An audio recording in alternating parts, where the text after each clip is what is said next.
Hoy hemos venido al Parque del Retiro en Madrid para conocer uno de los lugares más populares de toda la ciudad.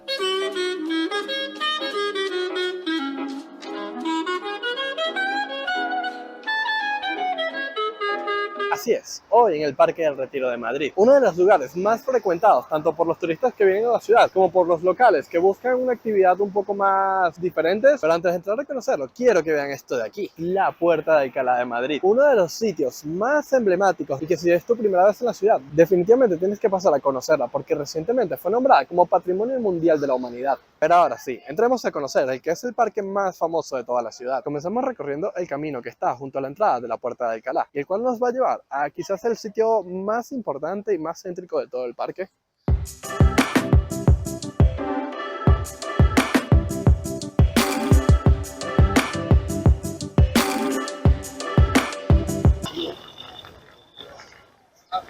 Por supuesto que estoy hablando de la Fuente del Retiro, esta que tengo justo aquí. Probablemente el primer sitio que se le viene a la cabeza a cualquiera que piense en este parque tan maravilloso. Eso de allí son las barcas de la Fuente del Retiro. Si vas a aprovechar la tarde, qué mejor que alquilando una y dándote todo un paseo por esta enorme fuente. Pero claro, esto es mucho más entretenido cuando vienes con otras personas. Si estás solo, puede hacerse un poco monótono o te quedas como simplemente en medio del lago parado sin hacer nada. O bueno, supongo que también es una opción trolear un poco a las demás personas golpeándolos con tu bote, pero no está muy bien que digamos. Por supuesto, a nadie se le escapan las fotos tan chulas que te puedes sacar aquí de este lado del lago. Yo mismo me voy a hacer ahora unas bastante frescas y bastante sabrosas para mi Instagram. El siguiente paso lógico ahora en este video es ir hasta ese otro lado de allí, a ver qué cosas tan interesantes podemos ver.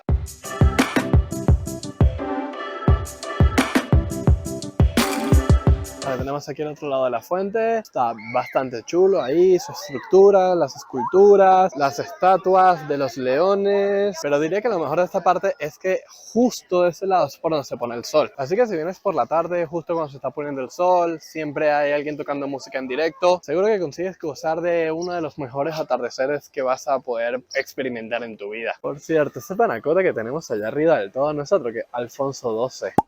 Ok, pero ahora que ya hemos visto la parte del parque donde está el estanque, tanto de un lado como del otro, es hora de ir a conocer otro de los lugares de mayor interés aquí en el Retiro.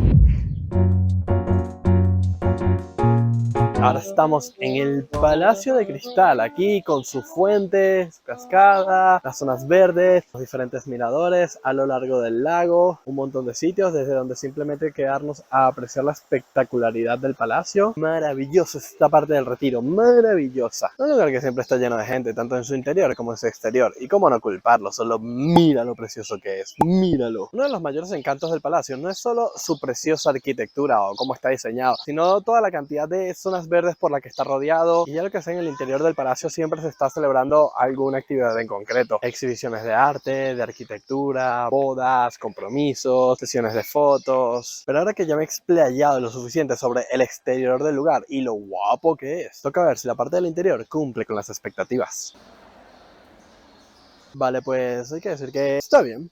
Está bien, no es un lugar enorme, no vas a pasarte una hora recorriéndolo. De hecho, creo que con 5 o 10 minutos en su interior es más que suficiente porque es dar una vuelta, 2 vueltas, depende de lo que estén exhibiendo ese día. Y poca cosa más, la verdad. Creo que depende mucho de lo que haya en su interior en esa época en la que vayas, porque por lo demás es mucho más impresionante por fuera que por dentro. Pero esa es solo mi opinión. Si tú ya has conocido este lugar, déjame la tuya aquí en los comentarios. Y decirme también cuál crees que es el punto turístico de mayor interés en el Retiro. Si el estanque en el centro del parque o el Palacio de Cristal, porque mucha gente prefiere el segundo antes que el primero. Y ahora sigamos. Ahora estamos en los jardines de Cecilio Rodríguez, un lugar que no es tan grande ni tan imprescindible de visitar en el Retiro como si lo son el estanque del centro del parque y el Palacio de Cristal, que sí que es bastante bonito e instagramiable por todas las flores que aquí crecen, especialmente durante la primavera, ya que se llena de una gran variedad de colores. Seguro que aunque sea una foto guapa te llevas. Así que eso, un jardín botánico natural de toda la vida, la verdad es que no tiene mucho más, pero que si estás por aquí vale mucho la pena. Por cierto, un lugar que tenía muchas ganas de enseñar es esta fuente que tengo aquí detrás. Se llama la Fuente del Ángel Caído. Y sí, ese que se alza encima del monumento no es otro que Lucifer, a quien hace referencia el nombre de la fuente. Pero el dato más curioso de esta fuente, y para algunos el más perturbador, es que se ubica a 666 metros sobre el nivel del mar. Sí, 666 metros. ¿Perturbador? Quizás. Fascinante. Por supuesto que sí. En definitiva, el Retiro es un lugar precioso. Y si vienes a Madrid, tiene que estar entre tus prioridades, sí o sí. Pero ten en cuenta que también es un sitio bastante grande, por lo que probablemente tengas que dedicarle un día entero para conocer a fondo todo lo que tiene que ofrecer. Otro de sus beneficios es la ubicación tan privilegiada con la que cuenta, ya que al estar en pleno centro de la ciudad, está muy bien conectado con prácticamente todos los demás sitios turísticos de interés. De hecho, mira esto. Saliendo por la entrada principal del parque tenemos la Puerta de Alcalá, pero más allá, justo por esa calle que vas ahí, se encuentra la Gran Vía de Madrid, la que es probablemente la calle más importante de toda España. ¿Que quieres conocerla? Entonces tienes que ir ya mismo a ver este video que te dejo aquí.